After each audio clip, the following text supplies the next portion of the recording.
Saúde os irmãos com a paz do Senhor. Hoje estudaremos a lição 4, que tem por título A construção do templo enfrentou oposições. Nós estamos estudando de maneira progressiva essa revista. Na lição passada nós estudamos o retorno do povo de Deus do cativeiro babilônico para Jerusalém. Um momento especial para o povo de Deus que vinha voltando do cativeiro. O altar, o culto, a adoração já havia sido restaurado. Já havia sacrifício, ofertas pelo pecado, mas o templo precisava ser restaurado. E quando Deus trabalha, o inimigo tenta atrapalhar. O inimigo percebeu a gravidade da restauração de Israel, porque disto dependia a vinda do Messias. E ele faz oposição a tudo que promove o reino de Deus.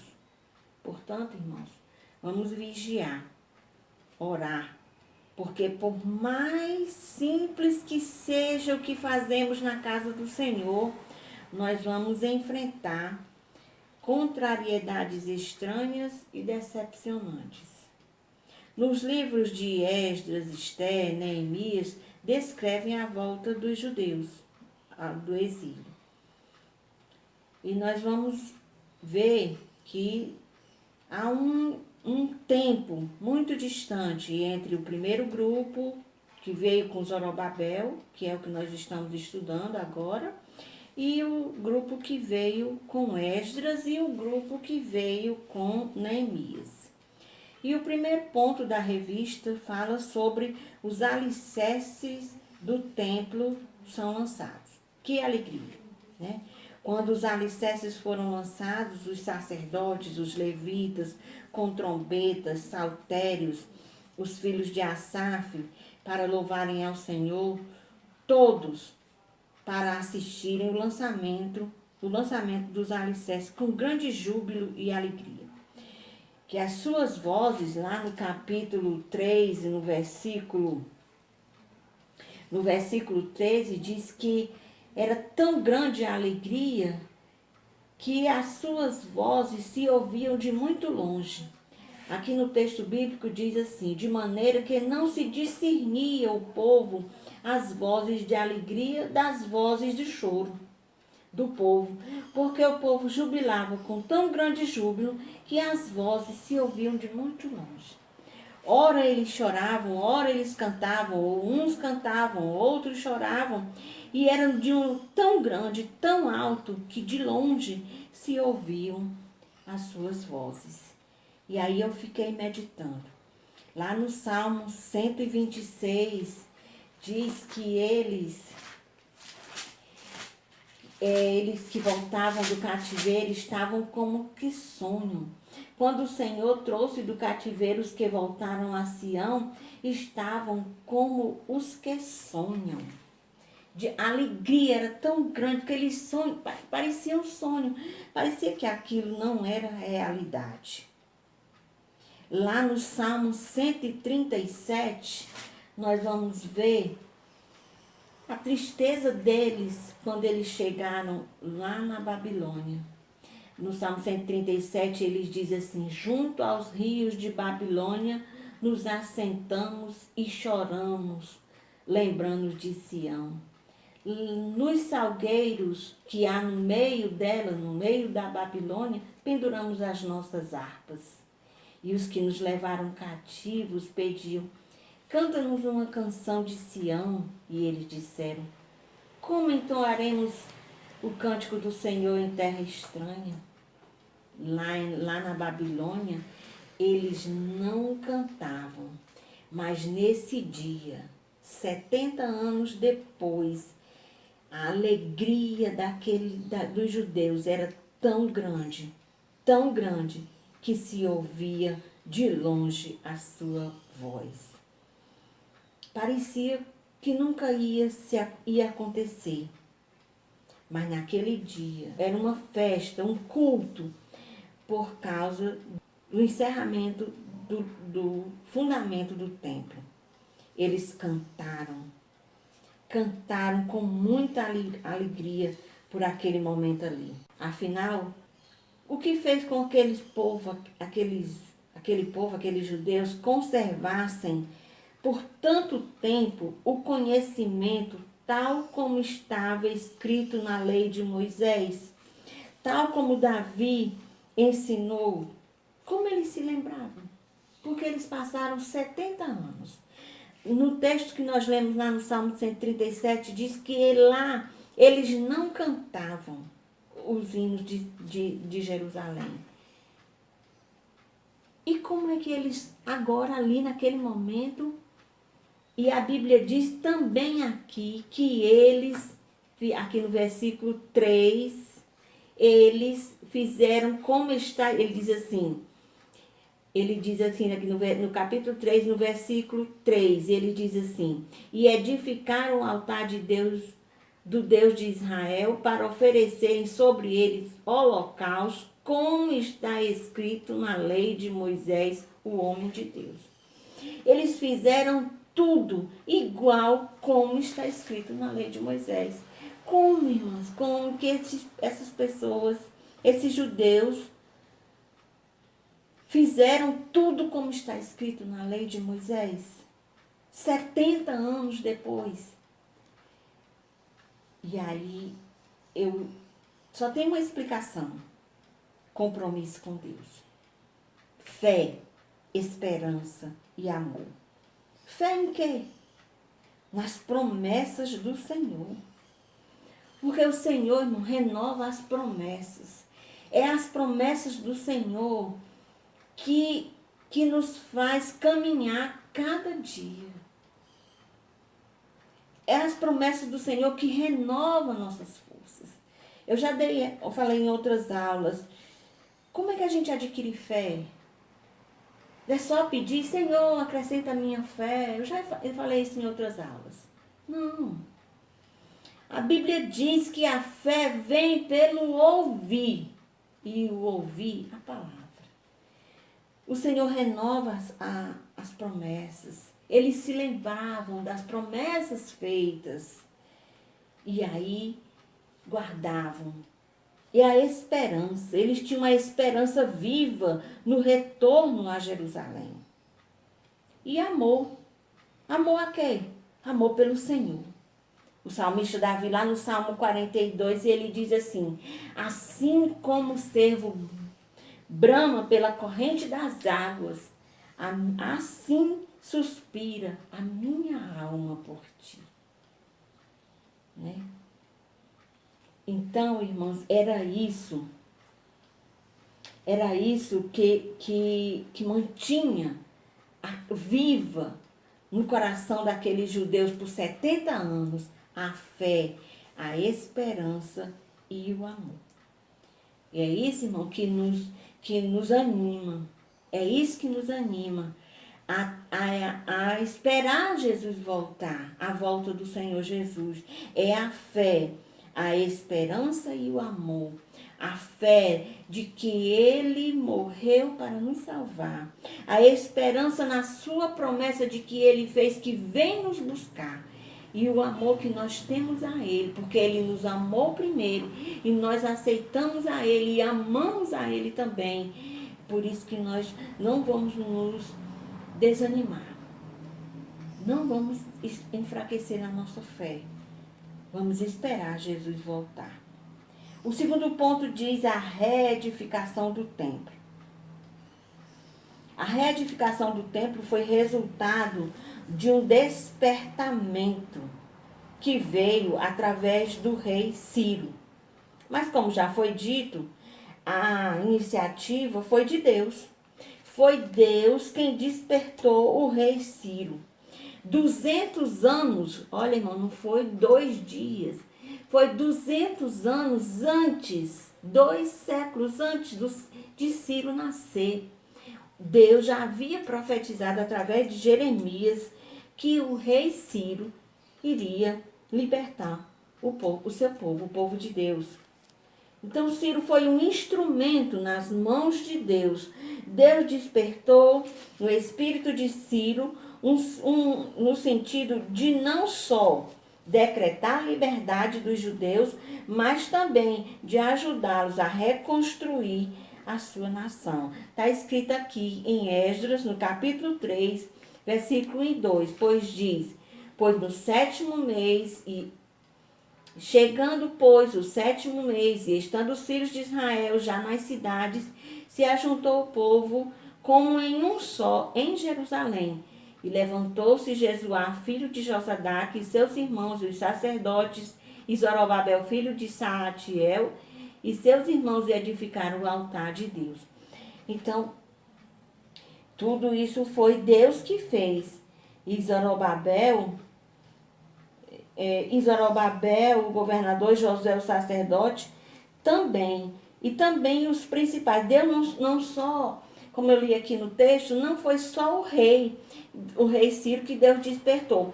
Deus despertou no coração do rei, no coração de Zorobabel, que era o governador, no coração de Josué, que era o sacerdote, no coração dos príncipes, das famílias de Jerusalém, de Judá, e também do povo. Houve um despertamento para reconstruir, para reedificar o templo de Jerusalém. Mas, quando os inimigos, os adversários, viram aquele povo todo unido, como a Bíblia diz aqui, e juntou o povo como um só homem, aí começou a oposição.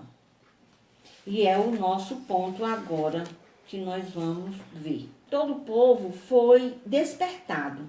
Deus moveu o coração de todo esse povo, do rei, do governador, do sacerdote, das famílias, do povo em geral. Todos foram despertados para cumprir suas tarefas. Está lá no versículo 5 do capítulo 3 de Esdras. Era o propósito, era o próprio Deus movendo o povo a participar do cumprimento do seu santo propósito. Deus é soberano. O próprio Deus testifica de si mesmo quando ele diz, agindo eu, Isaías 43:13, agindo eu, quem impedirá? Convém lembrar que o despertamento pentecostal que chegou no Brasil em 1911 trouxe uma mudança na doutrina em relação à igreja local, né? Onde Deus habita. Deixou de ser o templo, como no Antigo Testamento, que era lá onde Deus habitava. Era lá que o povo encontrava com Deus através do profeta. E passou agora, né, a ser cada um de nós.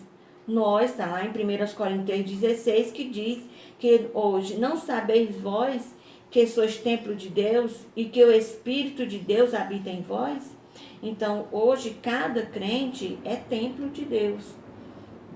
Assim como o templo do Antigo Testamento tem seus alicerces, nós, a igreja do Novo Testamento, também temos um alicerce, que é Cristo Jesus. Está lá em 1 Coríntios, capítulo 3, versículos 10 e 11. A igreja está sempre envolvida nos projetos de Deus. E é o Espírito Santo quem adestra, né? Adestra, treina. Porque a igreja é um instrumento de ação de Deus aqui na terra. A igreja está aqui na terra com um propósito, para agir conforme a vontade de Deus, ensinada, adestrada, orientada, treinada pelo Espírito Santo. O próximo ponto que nós vamos ver, o segundo ponto, é os samaritanos opõem-se à construção do templo. Entre os moradores de Jerusalém estavam os samaritanos. Os irmãos sabem que depois da morte do rei Salomão, as 12 tribos foram divididas em 2 reinos, Reino do Norte e Reino do Sul. Por causa da sua desobediência, as 10 tribos do Reino do Norte foi levado cativo pelo rei Senaqueribe para a Síria. Mas o rei Senaqueribe não levou todo o povo do reino do norte para a Síria. Deixou uma parte. E trouxe da Síria, de outras cidades, um povo para ocupar o lugar daqueles que foram tirados. E houve uma mistura de gente. Então, eles poluíram a nação, a linhagem de Israel. Houve uma poluição, houve casamentos mistos, uma mistura de raças. E aí veio também, eles adoravam outros deuses, e houve aquela mistura tanto de raça, como de crenças, como de costumes. E aí eles se tornaram os gentios, como a Bíblia chama. São os gentios. E por que eles são chamados de samaritanos? Porque eles habitavam em Samaria, que é a capital do Reino do Norte. Eles, quando Nabucodonosor levou Judá cativo para a Babilônia, eles desceram do Reino do Norte para o Reino do Sul, para Judá e Benjamim, e ocuparam as terras de Judá. E quando eles começaram a reconstruir o templo, quando naquela festa que houve de lançamento, de encerramento da edificação do templo, eles viram ali e começaram a se opor, os samaritanos. Eles estavam lá, no meio deles, e foram se oferecer para ajudar. Lá no capítulo 4 de Esdras nós vemos: ouvindo, pois, os adversários de Judá e Benjamim. Quem eram os adversários? Os samaritanos. Os samaritanos quem eram? Eram os misturados, vamos dizer assim, que desceu lá do Reino do Norte para o Reino do Sul, para as terras de Judá, e eles se misturaram lá para tomar o lugar dos que foram levados para a Babilônia, e chegaram para Zorobabel, o chefe, que era o governador, e se ofereceram. Mas era tudo uma artimanha, era tudo uma intenção maligna. Veja bem, eles disseram assim, disseram-lhe: deixa-nos, deixa-nos edificar convosco, porque como vós buscaremos o vosso Deus, como também já lhe sacrificamos desde os dias de Azaradom. Ora, por que ele diz o vosso Deus? Olha aí, não era o Deus deles também? Porque não era. Eles tinham os deuses deles. Por aí você já vê que a intenção não era boa. E Zorobabel não aceitou. Zorobabel respondeu, porém Zorobabel e Josué e os outros chefes lhe disseram: não convém que vós e nós edifiquemos a casa de nosso Deus. Eles não gostaram dessa resposta de Zorobabel. Por que Zorobabel não aceitou a ajuda deles? Por quê? Ora, irmãos, é muito fácil. Eles tinham ido cativos para a Babilônia. Por quê? Se você ler o capítulo 1 de Isaías, você vai ver, leia o capítulo 1 de Isaías, que não dá para eu ler aqui por causa do tempo. Se você ler, você vai ver a situação de Israel, de Judá, como estava antes do cativeiro. Israel e Judá estavam envolvidos em idolatria, em corrupção, da cabeça aos pés. Em desobediência a Deus, viraram-se totalmente contra Deus. Adoravam aos deuses estranhos. Então, eles foram cativos para a Babilônia por causa disso. E se misturassem, se Zorobabel e Josué aceitassem que eles aqueles misturados, e se misturassem com eles, eles corriam o risco de se envolver de novo com idolatria. E cativeiro para o povo de Deus, para os judeus, nunca mais. Eles se curaram lá na Babilônia. Foram 70 anos de experiência. 70 anos, irmão, de reflexão. E eles tomaram a decisão de só adorar ao Deus de Israel. De só adorar ao Deus Todo-Poderoso. Cativeiro, nunca mais. Israel foi curado da idolatria no cativeiro. Aí eles viram que não deu certo, então eles começaram a inventar outras coisas. Aí eles mandaram uma carta mentirosa, irmãos. Se você lê com atenção, eles mandaram uma carta mentirosa. Qual foi a mentira? Eles mandaram uma carta para o rei, ele dizendo que o povo da terra debilitava as mãos do povo de Judá e inquietava-os a edificar. E alugaram contra eles conselheiros para frustrarem os seus planos. Todos os dias de Ciro, rei da Pérsia, até o reinado de Dário, rei da Pérsia. Eles inventavam história, eles mentiam, eles trapaceavam. Então eles escreveram uma carta, está lá no versículo 11. Este, pois, é o teor da carta que eles mandaram, dizendo assim: saiba o rei que os judeus que subiram de ti vieram a nós a Jerusalém e edificam aquela cidade rebelde e malvada e vão restaurando os seus muros e reparando os seus fundamentos. Olha a mentira, irmãos. O que era que os judeus estavam fazendo? Eles estavam edificando a cidade? Eles estavam edificando muros? Não. Eles estavam edificando o templo. Somente isso. Mas aí eles inventaram mentiras, alugaram pessoas, inventaram mentiras contra. E aí o que foi que aconteceu?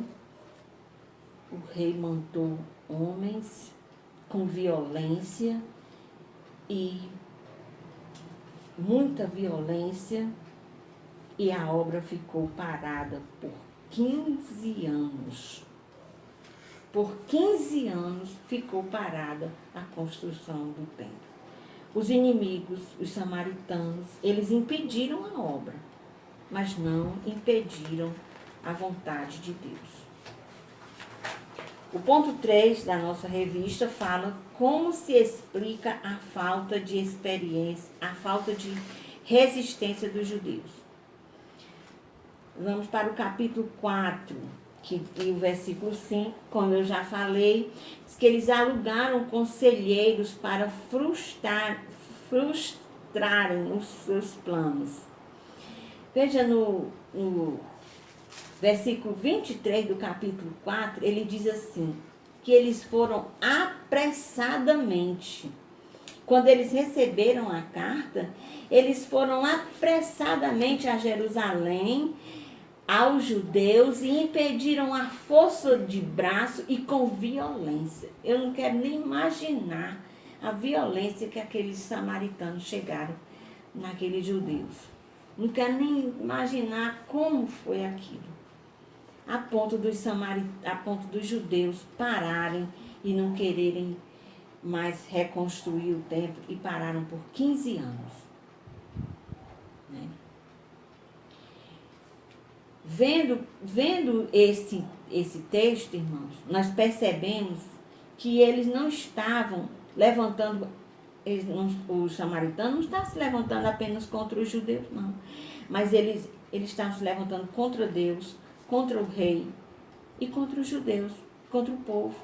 Era uma oposição contra tudo e contra todos. E nós vemos no capítulo 4, no versículo 11, 12 e 13, como eu falei, que era uma carta caluniosa, mentirosa, com intenção maligna. Eles não queriam pagar impostos. Eles disseram, alegaram os samaritanos que os judeus não queriam pagar impostos. Eles eram desobedientes, tudo mentira. Chamaram a cidade de Jerusalém de rebelde, malvada. Uma cidade que foi destruída por Nabucodonosor. Veja o versículo 16, quando ele diz assim, 4 e 16, diz assim: Nós, pois, fazemos notórios ao rei que se aquela cidade se reedificar e os seus muros se restaurarem, desta maneira não terá exposição alguma desta banda do rio. Quer dizer, ele diz assim, se você, rei, não tomar providência nenhuma, nós é que vamos tomar providência contra você. Aí, se você era oposição, né? Suborno. Essas eram as características, as qualidades do samaritano, dos adversários. Falsidade, calúnia, suborno, forjar alianças, provocar desânimo, mentira, acusações, inquietações. E o conselho de Paulo, sabe qual é, irmãos? Destes, afasta-te. Está lá em 2 Timóteo, capítulo 4, versículo de 1 a 5. Destes, afasta-te. Destes, irmão, a gente não quer nem chegar perto de pessoas assim, né? Caluniosas, mentirosas, falsas, que provoca desânimo, e nem também nós devemos nos comportar dessa maneira. Porque se a gente se comportar dessa maneira, nós estamos sendo inimigos da obra de Deus também. Se a gente se comportar, tomar para nós esse comportamento aqui, nós estamos se comportando igual samaritano. Estamos sendo inimigos da obra de Deus. Então, qual é o nosso comportamento? Ajudar uns aos outros, pegar na mão, eu vou contigo. Ajuda, suporta. Suportar na Bíblia é pegar na mão, é oferecer o ombro, é levar, é caminhar junto. Porque se não fizer assim, nós estamos com a atitude de samaritano. Com a atitude de samaritano. Era uma estrutura completa para não ver a obra de Deus crescer. Para não ver a obra de Deus completa, terminada. O motivo da falta de resistência dos judeus era de ordem espiritual. Zorobabel era o líder e era o governador de Judá, responsável pela reedificação do templo. E Josué era o sumo sacerdote. Eles foram levantados por Deus para trazer o povo para Jerusalém. Eles vinham com a ordem de Deus, vinham com a ordem de Ciro, o rei. Eles estavam guerreando, eles estavam lutando, eles estavam trabalhando, eles tinham tudo. Mas, irmãos, mesmo assim, as lutas eram grandes demais. O adversário era ferrenho contra eles, como eu já falei aí. Sabe por quê? Porque não era simplesmente os samaritanos. Eu escrevi aqui, eram as forças espirituais da maldade nos lugares celestiais. Era o próprio inimigo. Por quê? Porque dessa construção desse templo aqui, viria o Messias. Esse aqui era uma luta do inimigo, para o Messias não nascer, para o Messias não nascer, para o Messias não vir, o Salvador do mundo.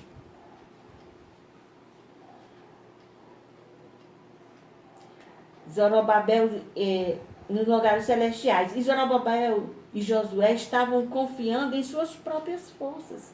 Eles estavam confiando que eles estavam com a ordem de Deus e com a ordem do rei.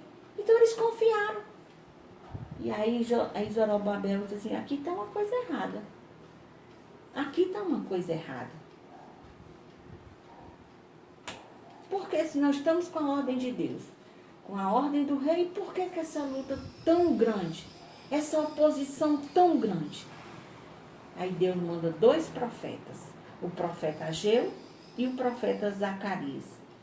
E Deus fala para o profeta, Deus fala para Zorobabel, no capítulo 4, versículo 6 de Zacarias, não pela força, nem por violência, mas pelo meu Espírito. Nós vamos continuar esse assunto na próxima aula, porque se eu for expandir aqui, eu vou entrar no assunto da outra aula. Mas, e muitas vezes, irmão, nós somos chamados para um ministério, para uma obra, e nós confiando que estamos fazendo a obra, que foi Deus que nos chamou, foi Deus que nos deu esse ministério, e nós queremos fazer do nosso jeito, confiando nisso. Então, queremos fazer, vou fazer desse jeito, porque vai ser assim, eu vou fazer. Não é pela força do nosso braço, não é como nós queremos, é como Deus, é o Espírito Santo, como foi dito no ponto anterior. É o Espírito Santo que adestra, é o Espírito Santo que capacita, é o Espírito Santo que ensina, que orienta, que mostra como deve ser feito. Nós devemos orar, buscar a orientação do Espírito Santo. Ele é que vai dar a estratégia, ele que vai dizer como deve ser feito. Porque quando a gente coloca, ele faz e a gente obedece e tudo dá certo. Não tem queixa, não tem briga, não tem discórdia, não tem confusão. Tudo rende, tudo flui, tudo produz e é uma bênção. E agora nós vamos para o 4º ponto. A reação dos samaritanos quando os judeus cessaram a obra. Isso aí não adianta nem comentar. Você já pode até imaginar qual foi a reação dos samaritanos. Mas vamos comentar primeiro a dos judeus. Como foi que os judeus ficaram? Você pode também imaginar. Tristes, desanimados, desalentados, sem alegria, sem motivação, sem arrasados. E a dos samaritanos? Batendo palma de alegria, porque venceram. Mas a alegria deles durou bem pouquinho. Só 15 anos. Mas Deus não dorme. Deus, no momento certo, Deus enviou, né, a resposta. Os judeus estavam desanimados e tristes, né, com a sensação de impotência diante dos problemas e ainda mais, né, por a obra paralisada. Os líderes não tomaram nenhuma atitude, nem Zorobabel, nem Josué, no sentido de buscar solução para o problema. E eles voltaram para suas casas.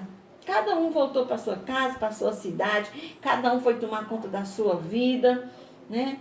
E a obra ficou parada. E os samaritanos alegres e satisfeitos. Nós vamos ver isso aí na próxima aula, o assunto da próxima aula. E para concluir essa aula, nós aprendemos que para realizar a obra de Deus, sempre nós vamos encontrar oposições. Mas nós devemos confiar, não em nós mesmos, mas busquemos as armas espirituais, irmão. Né? Nós terminamos o trimestre passado em Efésios, com as armas espirituais que vêm de Deus. Ele nos mandou fazer algo, ele nos capacita, ele nos ajuda, ele nos orienta. Está lá em Josué, capítulo 1, versículo 9. Não te mandei eu? Esforça-te, tem bom ânimo. Não pasme nem te espante, porque eu, o Senhor teu Deus, sou contigo por onde quer que andares. Amém.